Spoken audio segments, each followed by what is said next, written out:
আজকে রান্না করব পালং ঘ্যাট। পালং ঘ্যাট জানি না আপনারা খেয়েছেন কিনা, এটা একটা নতুন রেসিপি। পালং শাক অনেকে অনেকভাবে খান। এবার এটা দেখুন, বড় বড় করে পালং পাতাগুলো কেটে নিলাম, কেটে নিয়েছি, ধুয়ে নেব।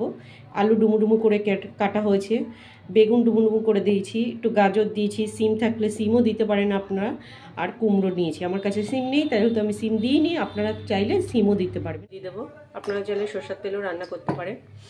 এরকম পালং লাবড়া খেয়ে দেখুন, দারুণ লাগবে, এটা নতুন রেসিপি। শুকনো লঙ্কা ফোড়ন দিয়ে দিলাম, আর ফোড়নে দেবো পাঁচফোড়ন। পাঁচফোড়ন দিলে গন্ধটা খুব সুন্দর আসবে।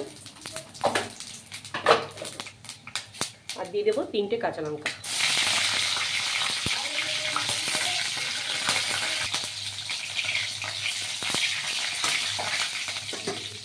এবার কেটে রাখা সবজিগুলো দেবো।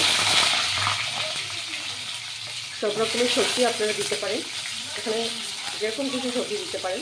আমার কাছে যা ছিল আমি তাই দিয়ে করছি। আপনারা চাইলে চিকেন, ফুলকপি দিতে পারেন। শীতে এখন অনেক রকমের সবজি উঠছে, যেহেতু লাবড়ায় সব কিছু দেওয়া যায়, এটাও সব কিছু দেবো। এখন এই সবজিগুলো একটু ভেজে নিলাম, কারণ পালং শাক তো খুব নরম, তাড়াতাড়ি সিদ্ধ হয়ে যায়। তাই জন্য আগে সবজিগুলোকে আমি ভালো করে ভেজে নিই। সবজিগুলো ভাজা হয়ে গেছে।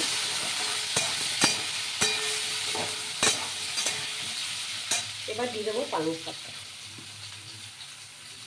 এতে কোনো মশলা লাগে না, এমনি করা যায়, খেতে ভালো লাগে রুটি দিয়ে। আমি একটু লবণ দিয়ে দেবো সামান্য পরিমাণে, বুঝে। আপনারা যে যেরকম খান সেরকম দেবেন।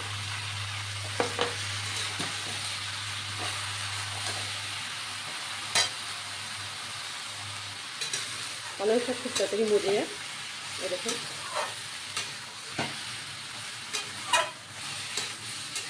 হতে থাক, চাপা ঢাকা দিয়ে দিই কিছুক্ষণের জন্য। সিদ্ধ হয়েছে নাকি। আমি এর মধ্যে 2-1টা ফুলকপিও অ্যাড করে দিয়েছি। কোনো লাবড়া একটু মিষ্টি দিতে লাগে, তাই একটু মিষ্টি দিয়ে দিলাম। রুটি দিয়ে তো এটা খেতে খুবই ভালো লাগে, খেয়ে দেখবেন আপনারা। পালং শাক তো অনেক রকম করে খেয়েছেন, এটা একটু ট্রাই করে দেখবেন বাড়িতে। লাবড়া বা যে কোনো জিনিস যত শুকাবে, একদম মাখা মাখা তৈরি করবে, ভালো লাগবে খেতে। এই দেখুন, তৈরি হয়ে গেল পালং শাকের লাবড়া। এরকম রান্না যদি করতে চান তাহলে আপনারা ট্রাই করে দেখতে পারেন। আর আমার রান্নাটা যদি ভালো লেগে থাকে, কমেন্ট ও লাইক করবেন, এবং আমার পাশে